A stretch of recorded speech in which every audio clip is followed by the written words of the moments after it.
Hello guys, welcome back. Ituturo ko sa inyo ngayon kung ano ang diferensya, possible na diferensya ng electric fan na mahigpit. Mahigpit yung ikot. Hindi niya kaya kahit paandarin mo siya, umuugong lang.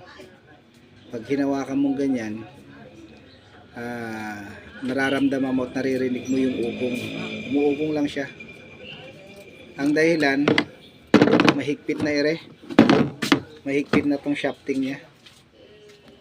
Mahigpit. So possible siya na kailangan niya lang ng langis. Pag dito nilagyan na natin to ng langis dito sa harap tulad nito. Ano lang. Yan.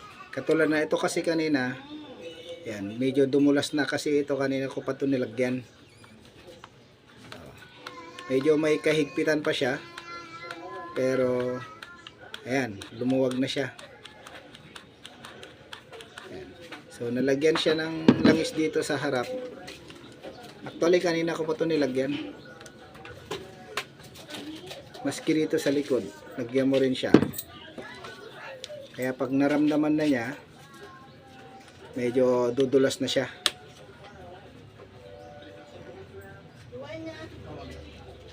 Ayan, dumulas na. So ibig sabihin yan,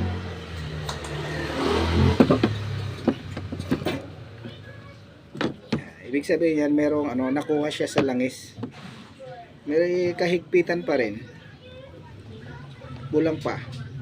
So kapag ganyan, hindi mo makuha siya ng mga simpleng ganyan, buksan mo na siya. Bubuksan na natin yung tornilyo. Actually ito kanina na-loosen ko na siya. Ito. So para mas maganda at malagyan mo siya ng husto, tanggalin mo na lang. Ayan. Ayan. So kita natin guys, itong shafting niya malinis pa, napakalinis. Ayan. So malinis, parehas sa harap tsaka dito sa may likod. Pagka ganyang malinis, ibig sabihin yan, wala pang tama yung busing. So ibig sabihin niya malinis siya. So kailangan mo lang siyang lagyan ng langis para maging fluent yung ikot niya. Humihigpit lang siya kasi nga napuno na siya ng alikabok. So tumigas na yung alikabok, nagsama na yung mga alikabok tsaka langis, ay humigpit na. Pero ngayon okay na.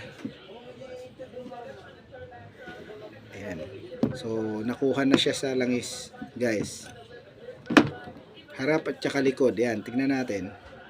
Yung pinaka bilog sa loob, yun yung tawag bossing. Yun ang lalagyan mo ng langis. Ayan, paikutan mo siya. May foam siya sa loob. Yun ang lagyan mo para pag nag-circulate siya, doon lang nabababad yung bossing niya sa langis. Para maganda na yung flow ng ikot. Ayan. Ayan guys, napakasimple lang. Ayan. So yun yung mga basic na usually na encounter natin sa mga diferensya ng ventilador. Kaya pagka mahigpit na ang ginagawa ng mga customer natin, so yung LEC niya pag mahigpit tulad nito, tinutulungan na, ginaganyan para lang umikot na siya, para magkabuelo. Pagka ganyan na mahigpit at tinutulungan mo siya, kailangan mo lang siya kasi ng langis. Pag hindi mo siya nilagyan ng langis at tinutulungan mo, may tendency na masira yung bushing niya or yung fuse niya ay mapupundi. So hanggat wala na siyang ugong. Kung hindi man mapundi yung fuse niya at lagi mo siyang tinutulungan ikot, umiinit itong stator to makina. So may tendency siyang masunog. Partially burn ang tawag. Pag nasunog na, wala na, mas malaki na yung gagastusin mo kesa sa langis lang. Simpleng bagay lang, kapag ka napabayaan mo, mas lalong lalaki ang diferensya. So ayan guys, mamaya paandarin natin. Ito na guys, binabalik na natin yung 4 na tornilyo. Naglagay ka ng tornilyo, pag hinigpitan mo siya, kailangan hindi siya magkatapat, parang diagonal. Magsimula ka dito, tapos dito, tapos dyan. So para hindi niya kontrahin yung higpit, pantay lang ba. Yan. So eto na, nahigpitan na natin.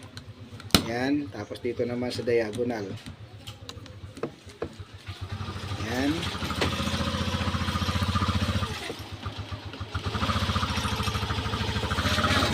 Yan. So mahigpit siya guys. Kailangan lang yan, gisingin natin siya. Anong dakpay?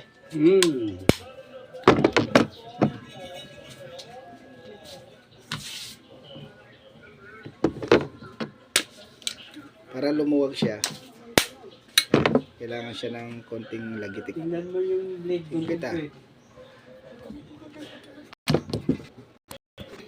Ito na guys, pagka mahigpit na ganyan, pagkatapos nating higpitan yung magkakabilaan, para hindi siya fluent yung ikot niya, isang pukpok o kaya 2, 3 ganyan. Ayan guys, oh, kanina mahigpit, pero ngayon oh, ganda na ng ikot. So gumana na, nag-align na siya. Ayan. So ibabalik na natin guys, para paandarin natin. Okay guys, nakikabit ko na lahat. Ayan, ganda na yung flow ng ikot. Susubukan na natin siyang paandarin. Yan. Paandarin na natin. Number 1. Nag-work na. Nag-work na guys. So, ibig sabihin yan, nakuha natin sa langis. Tanging langis lamang ang bumuhay ulit sa kanya. Number 2. Number 3. 0. Yan. So ganun lang guys, kasimple ang isang basic na pagre-repair ng electric fan. Kapag mahigpit siya, ito pagka ginanyan mo at maganda yung flow, ibig sabihin okay pa yung busing niya, okay pa, may langis yan. So ano lang, pagka ayaw na niyang umikot at ayaw maikot ito, medyo mahigpit, ibig sabihin langis ang kailangan. Kapag maganda naman ang ikot niya, may tendency na ito ang magpapalit, starting capacitor. Yan. So kapag nagpapaservice ka sa shop, ay pwede na yung 100, 150 o 200, depende yan sa technician. Yan. So ayan po, isang basic na ituturo ko sa inyo, sana nakatulong ko para sa inyong mga personal na ventilador. Salamat guys.